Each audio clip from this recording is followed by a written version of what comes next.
Hi friends, പുതിയൊരു വീഡിയോയിലേക്ക് സ്വാഗതം. ഇന്നത്തെ വീഡിയോയിൽ അടുത്തൊരു സ്റ്റോറി ആയിട്ടാണ് വന്നേക്കുന്നത്. ഇത് നടന്നേക്കുന്നത് എവിടെയാണെന്ന് വെച്ചാൽ മലേഷ്യയിലാണ് നടന്നേക്കുന്നത്. അവിടെ ഉണ്ടായ ഒരു സംഭവം, അവിടെ ഉള്ള ഒരു 8 സ്റ്റുഡൻസിന്, കോളേജിൽ പഠിക്കാൻ വന്ന സ്റ്റുഡൻസിനുണ്ടായ അനുഭവത്തെക്കുറിച്ചാണ് ഇന്നത്തെ വീഡിയോയിൽ ഞാൻ പറയാൻ പോകുന്നത്. ഇത് ഭയങ്കര, നിങ്ങൾ ചിലപ്പോൾ കുറേ പേര് കേട്ടിട്ടുണ്ടായിരിക്കും അതിന് മുമ്പ്. ഇത് ഒരു സിനിമയായിട്ടൊക്കെ വന്നിട്ടുണ്ട് ഈ ഒരു കഥ. ഇത് മലേഷ്യയിൽ നടന്ന റൂമാ സേവ എന്ന് പറഞ്ഞ ഒരു ഗോസ്റ്റ് സ്റ്റോറിയെ പറ്റിയാണ് ഇന്നത്തെ വീഡിയോയിലേക്ക് ഞാൻ പറയാൻ പോകുന്നത്. ഇത് നടക്കുന്നത് 2010-ലാണ്, അതായത് ഡിസംബർ 9-10 ആ ഒരു സമയത്താണ് ഇത് നടക്കുന്നത്.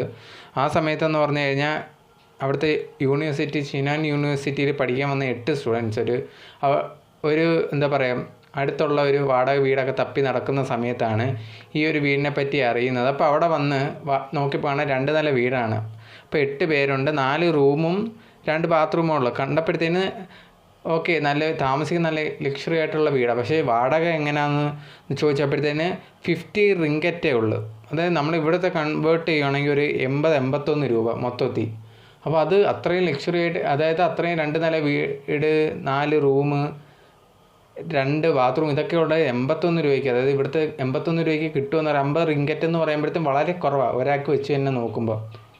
അപ്പോഴത്തേന് ഇത് കണ്ടപ്പോഴത്തേനും അവർക്ക് ഭയങ്കര ഹാപ്പിയായി. കാരണം ഇത്രയും നല്ല വീട്, അതും വില കുറച്ച്. അതും മുതലാളി പറയുകയും ചെയ്തു, ആദ്യ മാസത്തിൽ നിങ്ങൾക്ക് ഒരു വാടക പോലും തരേണ്ട ആവശ്യമില്ല, അടുത്ത മാസം നിങ്ങൾ താമസിക്കുകയാണെങ്കിൽ മാത്രം വാടക തന്നാൽ മതി എന്ന് പറഞ്ഞു. അപ്പോഴത്തേനും അവർക്ക് ഭയങ്കര ഹാപ്പിയായി. പക്ഷേ വീട് ഭയങ്കരമായിട്ട് എന്താ പറയുക, വൃത്തിയാക്കിയൊന്നും ഇട്ടിട്ടില്ല, ആരും അങ്ങനെ താമസിച്ചിട്ടില്ല. അതുകൊണ്ട് അവർ എന്നെ ക്ലീൻ ആക്കാമെന്നൊക്കെ പറഞ്ഞ് പിറ്റേ ദിവസം അവരെന്തോ ചെയ്തു, അന്നത്തെ ദിവസം ക്ലീനൊക്കെ ആക്കി എല്ലാം ചെയ്ത് ക്ലീനാക്കി അന്നത്തെ ദിവസം പഴയ നല്ല രീതിയിൽ തന്നെ പോയി.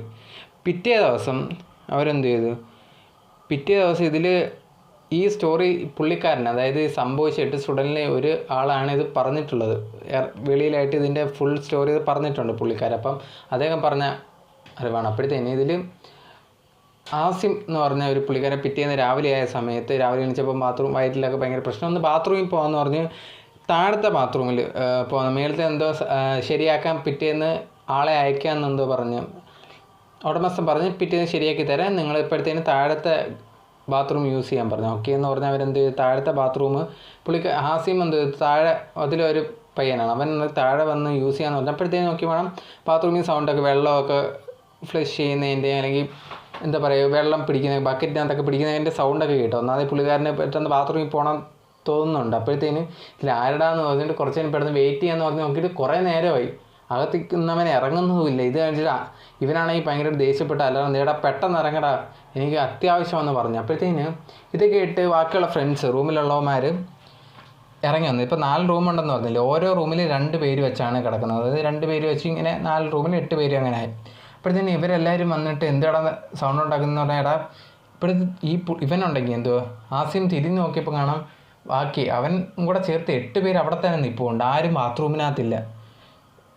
പക്ഷേ സൗണ്ട് കേൾക്കുന്നുണ്ട്. അവന്മാർ വന്നപ്പോൾ ഈ ബാത്റൂമിനകത്ത് നിന്ന് പൈപ്പ് തുറക്കുന്നതും വെള്ളം പിടിക്കുന്നതും ഇങ്ങനത്തെ സൗണ്ടുകളൊക്കെ കേട്ടുകൊണ്ടിരിക്കും. ഇത് കണ്ടപ്പോഴത്തേന് ഇവന്മാർക്ക് ഇതിൽ ഭയങ്കരമായിട്ട് പേടിയാണെന്ന് തോന്നി. ഇതിലെന്തോ ആരും ഇല്ലല്ലോ, എല്ലാവരും ഇവിടെ തന്നെ ഉണ്ടല്ലോ, പിന്നെ ആരാ അതിനകത്ത് ഉണ്ടേ ഉള്ളതെന്ന് അവന്മാർ ഭയങ്കരമായിട്ട് പേടിക്കാനൊക്കെ തുടങ്ങി. എല്ലാവരും അതിന് അടുത്തോട്ടൊക്കെ പോയി, എല്ലാവരും പറഞ്ഞത് നമുക്ക് അടുത്തോട്ടൊന്നും പോകേണ്ട, ഇവിടെ തന്നെ നിൽക്കുക. അപ്പം എല്ലാ ഗ്രൂപ്പിലും കാണുമല്ലോ ഒരുത്തൻ ഭയങ്കര ധൈര്യമായിട്ടുള്ള ഒരുത്തൻ. ഇപ്പം ലാൻ എന്ന് പറഞ്ഞ ഒരുത്തൻ എന്ത് ചെയ്തെന്ന് വെച്ചാൽ, ഞാൻ പോയി തുറക്കാമെന്ന് പറഞ്ഞ് ഇവൻ ചെന്നിട്ട് നേരത്തെ ഒന്ന് തള്ളി അങ്ങ് തുറന്നു. അപ്പോഴത്തേന് തുറന്നപ്പോഴത്തേന് അത് നോക്കിയപ്പോൾ അകത്ത് ആരെയും കാണുന്നില്ല, ആരും അതിനകത്തില്ല. പക്ഷേ ഇവന്മാരെല്ലാം സൗണ്ട് കേട്ടിട്ടുണ്ട്, എല്ലാം ഫ്ലഷ് ചെയ്യുന്ന ഇതെല്ലാം സൗണ്ട് കേട്ടിട്ടുണ്ട്. പക്ഷേ ഇവന്മാർക്ക് ഇതൊരു ഡൗട്ട്, ഭയങ്കരമായിട്ട് പേടിയും തോന്നി. പക്ഷേ കുറച്ച് കഴിഞ്ഞിട്ട് ഓക്കെ എല്ലാവരും ഉണ്ടല്ലോ എന്നൊക്കെ വെച്ചിട്ട് കുറച്ച് കഴിഞ്ഞപ്പോൾ ഇതൊക്കെ മാറി.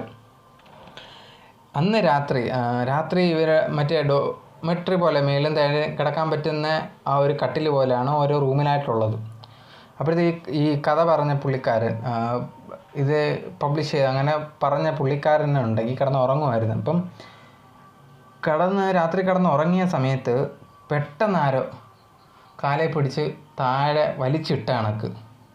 അപ്പോൾ പെട്ടെന്ന് എണീറ്റ് നോക്കിയപ്പോഴത്തേന് ഫ്രണ്ട്സ് ആരാന്ന് പറഞ്ഞ് പെട്ടെന്ന് എണീറ്റ് അവൻ്റെ കൂടെ കിടക്കുന്ന ആ പറ്റിയ പുള്ളിക്കാരൻ്റെ കൂടെ മേളിൽ കിടക്കുന്ന ലാൻ എന്ന് പറഞ്ഞ ആ പയ്യനാണ്. ലാൻ എന്ന് പറഞ്ഞ നേരത്തെ പറഞ്ഞല്ലോ, കഥമൊക്കെ തള്ളി ആ ഒരു പയ്യൻ ധൈര്യമുള്ള. അപ്പോൾ മേളിൽ അവൻ കിടക്കുന്നുണ്ട്. കാരണം അത്രയും പെട്ടെന്ന് താഴെ ഇറങ്ങി വലിച്ചിട്ടിട്ട് പെട്ടെന്ന് മേളിൽ കയറാനും പറ്റത്തില്ല. അപ്പോൾ ഇതാരാന്ന് മനസ്സിലായി. ഇനി വേറെ മറ്റോമാരാണോ എന്ന് പറഞ്ഞിട്ട് അവനെന്തോ ചെയ്ത്, പുള്ളിക്കാരൻ എന്തോ ചെയ്ത് കഥ തുറന്ന് വെളിയിലിറങ്ങി. കഥ തുറന്ന് വെളിയിലിറങ്ങിയിട്ട് നോക്കിയപ്പോഴത്തെ റൂമിലൊക്കെ നോക്കിയപ്പോൾ താഴെ സൗണ്ട് കേൾക്കുന്നത്. താഴെ ചെന്ന് നോക്കിയപ്പോഴത്തേന് ഇവന്മാരെല്ലാം കൂടെ ഇരുന്ന് ടി വി കാണും. അപ്പോഴത്തേക്ക് ടി വി കാണുമ്പോഴത്തേന് ഇവന്മാരെങ്ങനെ ഇത്രയും പെട്ടെന്ന് പോകാൻ പറ്റുന്നതെന്നൊക്കെ വെച്ചിട്ട് ഇവന്മാരായിരിക്കുമോ, ഇനി തോന്നിയതാണോ അല്ലെങ്കിൽ ഞാൻ തന്നെ വീണതെന്നൊക്കെ ഒരു ഡൗട്ട് എല്ലാം കൂടെ ആയിട്ട് ഇവൻ റൂമിലോട്ട് തന്നെ തിരിച്ചു പോയി. റൂമിനകത്ത് പോയപ്പം ലാൻ മേളിൽ കിടന്ന് ഉറങ്ങുവാണല്ലോ. അവിടെ ചെന്നപ്പോഴത്തേക്കും ലാനെ വിളിക്കാമെന്ന് പറഞ്ഞാൽ മേളിലോട്ട് കയറി ലാനെ വിളിക്കാൻ വേണ്ടി ബെഡ്ഷീറ്റ് മാറി നോക്കിയപ്പോൾ ലാൻ അവിടെ കാണുന്നില്ല. സാധാരണ ഇപ്പം ഈ നമ്മുടെയൊക്കെ മരിച്ചു കഴിയുമ്പോഴത്തേക്കും പള്ളിയിലൊക്കെ അവിടെയൊക്കെ കാണും.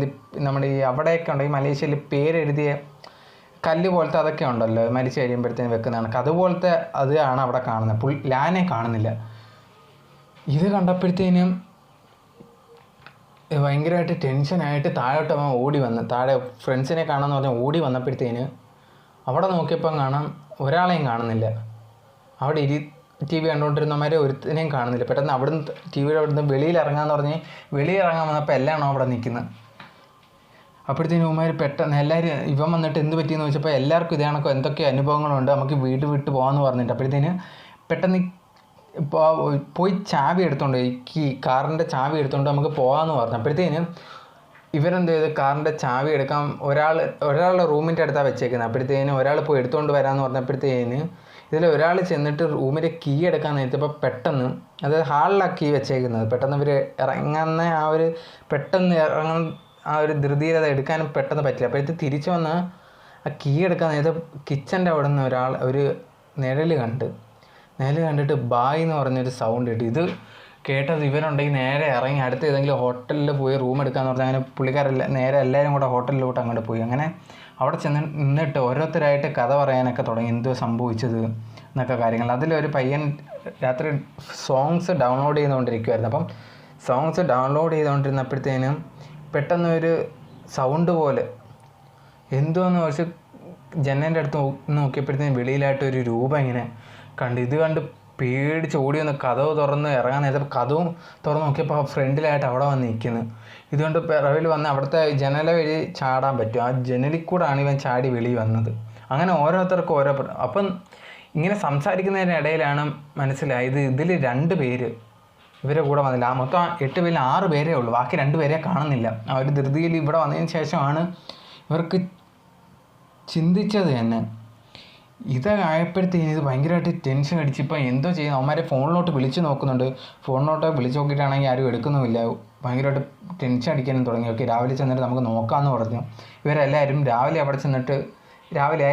ചെന്ന് അവിടെ വീട് മൊത്തം ചുറ്റി കാണാൻ നോക്കിയപ്പോഴത്തേന് ആരെയും ഒന്നും കാണുന്നില്ല. പെട്ടെന്നൊരു ഫോൺ കോൾ വന്നപ്പോഴത്തേന് ആശുപത്രിയിൽ നിന്നാണ് വന്നേക്കുന്നത്. ഇതിലൊരു നൈം എന്ന് പറഞ്ഞ ഒരു പയ്യനാണ്. അവൻ ഇപ്പം 2 പേര് കാണാതായില്ല. അതിലൊരുത്തൻ്റെ പേരാണ് നൈം എന്ന് പറഞ്ഞ പയ്യൻ. ആ പയ്യൻ എന്തുവെന്ന് പറഞ്ഞാൽ ആശുപത്രിയിൽ കിടക്കുക. അപ്പോൾ ആശുപത്രിയിലാണ് വിളിച്ചത്. അവൻ്റെ ഫോൺ എടുത്ത് നമ്പർ കണ്ടിങ്ങനെ വിളിച്ചപ്പോഴത്തേനും ഇങ്ങനെ ആക്സിഡൻ്റായി ഇവൻ ഇവിടെ കിടക്കുവാണ് എന്ന് പറഞ്ഞു. അപ്പോഴത്തേനും എല്ലാവരും കൂടെ ആശുപത്രിയിലോട്ട് ചെന്നു. അവിടെ ചെന്നപ്പോഴത്തേനും പുള്ളിക്കാരൻ ഭയങ്കര ആക്സിഡൻറ്റ് പറ്റി കിടക്കുക, ഭയങ്കര സീരിയസ് ആണെന്നൊക്കെ പറഞ്ഞ്. പിന്നെ അത് കഴിഞ്ഞിട്ട് അപ്പോഴത്തേന് ബാക്കി കുറച്ച് പേര് അവിടെ നിന്ന് ബാക്കി അവനെയും കൂടെ കണ്ടുപിടിക്കണേ, ക്ലാനെയും കൂടെ കണ്ടുപിടിക്കണ്ടേ. അപ്പോഴത്തേന് അവിടെ ചെന്ന് ഒന്നുകൂടെ നോക്കാമെന്ന് പറഞ്ഞ് ഫുള്ള് നേരത്തെ ഒന്നുകൂടെ ചുറ്റി കണ്ടതാണ് അവർ നേരത്തെ വന്ന്. പക്ഷേ പിന്നെ ഒന്നുകൂടെ ചുറ്റിക്കാണാൻ നോക്കിയപ്പോഴത്തേന് അതിൻ്റെ ആ പിറവിലായിട്ടുള്ള സ്ഥലത്ത് ഇങ്ങനെ ഫ്രീസായിട്ട് നിൽക്കുക, ഒന്നും മിണ്ടാത്ത കണക്ക്, എന്തൊക്കെ ചോദിച്ചിട്ട് ഒന്നും സംസാരിക്കുന്നില്ല.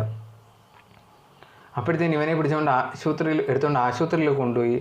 അത് കഴിഞ്ഞിട്ട് ഇതിലെന്തോ സംഭവിച്ചതെന്ന് പറഞ്ഞാൽ ഇവർ പേടിച്ച് ഓടിയ സമയത്ത് ഓരോരുത്തരും ഓരോ വഴിക്കാണ് ഓടിയത്. അപ്പോഴത്തേന് ഓടിയ വഴിക്ക് ഇതിൽ മറ്റേ പയ്യനുണ്ടെങ്കിൽ കാർ ഇടിച്ച് റോഡിലോട്ട് ഇറങ്ങിയ വഴിക്ക് ഒരു കാർ ഇടിച്ച്, അങ്ങനെയാണ് ICUവിലായത്. അവിടെ ആക്സിഡൻ്റായി കിടന്ന് പിറ്റേന്ന് അവിടെ കണ്ടവരൊക്കെയാണ് എടുത്തുകൊണ്ട് പോയത്. അപ്പോഴത്തേന് അങ്ങനെയാണ് ആ പയ്യൻ ആക്സിഡൻറ്റ്. അത് മറ്റേതെന്തുവാന്ന് ഇതുവരെ ആർക്കും അവനോട് തന്നെ ചോദിച്ചപ്പം തന്നെ അവനൊന്നും മനസ്സിലായി. നമ്മൾ ഓടിയത് മാത്രമേ എനിക്ക് ഓർമ്മയുള്ളൂ. പിന്നെ ഞാൻ ഇപ്പോഴാണ് എനിക്ക് ഓർമ്മ എന്ത് പറ്റിയെന്നൊന്നും എനിക്ക് ഓർമ്മയില്ല എന്ന് പറഞ്ഞു. അപ്പോഴത്തേനും എന്താ പറയുക, നൈമും ക്ലാനും ഇവർ 2 പേരും എന്ത് പറ്റിയെന്ന് പറഞ്ഞാൽ ആക്സിഡൻ്റായി ICU കിടന്ന് അവനുണ്ടെങ്കിൽ കുറച്ച് ദിവസം കഴിഞ്ഞപ്പോഴത്തേനും മരിച്ചുപോയി. മറ്റവൻ എന്തെന്ന് പറഞ്ഞാൽ കുറച്ച് കുറേ മാസങ്ങൾ കഴിഞ്ഞതിന് ശേഷം എന്ത് പറ്റി, ഇവന്മാർ അവൻ എന്ത് പറ്റിയെന്ന് പറഞ്ഞു കഴിഞ്ഞാൽ എന്തോ പെട്ടെന്നൊരു അസുഖം വന്ന് അവനും മരിച്ചുപോയി. ബാക്കിയുള്ളവർ വേറെ എന്താ പറയുക ഒരു യൂണിവേഴ്സിറ്റി പഠിച്ച് അതൊക്കെ ഇറങ്ങിപ്പോയി. ഇത് അവിടെ ഭയങ്കരമായിട്ട് അറിയപ്പെടുന്ന ഒരു കഥയാണ്. ഇത് കുറേ പേര് നിങ്ങൾ പറഞ്ഞ് കേട്ടിട്ടുണ്ടായിരിക്കാം. ഇത് ഒരു സിനിമ പോലും ഇറങ്ങിയിട്ടുണ്ട്. അപ്പം അങ്ങനെ നടന്നൊരു കഥയാണ്. അപ്പോഴത്തേന് ഇവർക്ക് എന്താണ് ഇതുവരെ അവിടെ നടന്നതെന്ന കാര്യം ഇതുവരെ അവർക്ക് കണ്ടുപിടിക്കാൻ പറ്റിയിട്ടില്ല. അപ്പോഴത്തേന് ഇത് പറയുന്നത് എന്താണെന്ന് വെച്ചാൽ ആ വീടിൻ്റെ പിറകുവശത്തായിട്ടൊരു എന്താ പറയുക ഉറുമ്പ് കൂടുണ്ടായിരുന്നു. സോ ഇതിലൊരു പയ്യൻ മറ്റേ ആ ഫ്രീസായി നിന്നെന്ന് പറഞ്ഞില്ല, ആ പയ്യൻ എന്തോ എന്ന് പറഞ്ഞാൽ അത് വന്ന സമയത്ത് അത് ചവിട്ടി ആ ഒരു ഉറുമ്പ് കൂടി ചവിട്ടി എന്ന് പറഞ്ഞിട്ടാണ് ഇത് പ്രേതം ഇങ്ങനെ ചെയ്തതെന്നാണ് ഇത് പറയുന്നത്. അതിൻ്റെ കാര്യങ്ങൾ എന്താണെന്ന് അറിയത്തില്ല. ബട്ട് ഇന്നും അതൊരു മിസ്റ്ററി ആയിട്ട് നിൽക്കുന്ന ഒരു കഥയാണ് ആ സംഭവം. സോ നിങ്ങളിത് കേട്ടിട്ടുണ്ടായിരിക്കും. സോ ഇത് നിങ്ങളിലേക്ക് കേൾക്കാത്തവരുണ്ടെങ്കിൽ അവരിലേക്ക് എത്തിക്കണം എന്ന് തോന്നിയിട്ടാണ് ഞാൻ ഇത് എത്തിക്കാമെന്ന് വെച്ചത്. സോ ഇന്നത്തെ സ്റ്റോറി ഇതാണ്. അടുത്തൊരു സ്റ്റോറി ആയിട്ട് ഞാൻ അടുത്ത വീഡിയോയിൽ വരുന്നതായിരിക്കും. ബൈ.